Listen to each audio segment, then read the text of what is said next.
നമ്മൾ എറണാകുളത്തിൻ്റെ നഗരവുമായി ബന്ധപ്പെട്ട കാര്യങ്ങൾ സംസാരിക്കുമ്പോൾ തന്നെ ഏറ്റവും പ്രധാനപ്പെട്ടതാണ് എറണാകുളത്തിൻ്റെ പ്രാദേശികമായ ഭാഗങ്ങൾ. ഉദാഹരണം ഇപ്പോൾ ഈ കടലാക്രമണവുമായി ബന്ധപ്പെട്ട ഒരുപാട് ചർച്ചകൾ കഴിഞ്ഞ സമീപകാലത്തുണ്ടായിരുന്നു. അപ്പോൾ അത്തരം വിഷയങ്ങളിലൊക്കെ LDF മുന്നോട്ട് വെക്കുന്ന ഒരു പുതിയ നയം എന്താണ്?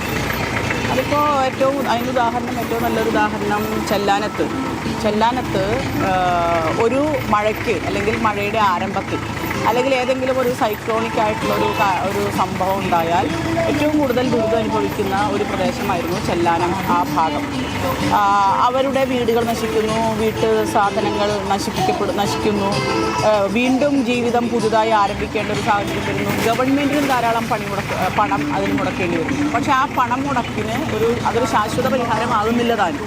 അങ്ങനെ ഇരിക്കുന്ന സാഹചര്യത്തിലാണ് കടൽ ഭിത്തി നിർമ്മാണം. അത് ടെട്രാപോഡ് എന്ന് പറയുന്ന വളരെ ശക്തമായ രീതിയിൽ കടലാക്രമണത്തെ നേരിടുന്നതിനും കടലിൻ്റെ ഭിത്തി സുരക്ഷിതമാക്കുന്നതിനുള്ള ഒരു സംവിധാനമായിരുന്നു. ആ സംവിധാനം ഏതാണ്ട് 1100 കോടിയോളം രൂപ ഫുൾ എസ്റ്റിമേറ്റ് ഇടുകയും 350 കോടിയോളം വരെ ഇപ്പോൾ അത് ചെലവഴിച്ച് നിർമ്മിച്ചു കഴിഞ്ഞിട്ടുണ്ട്.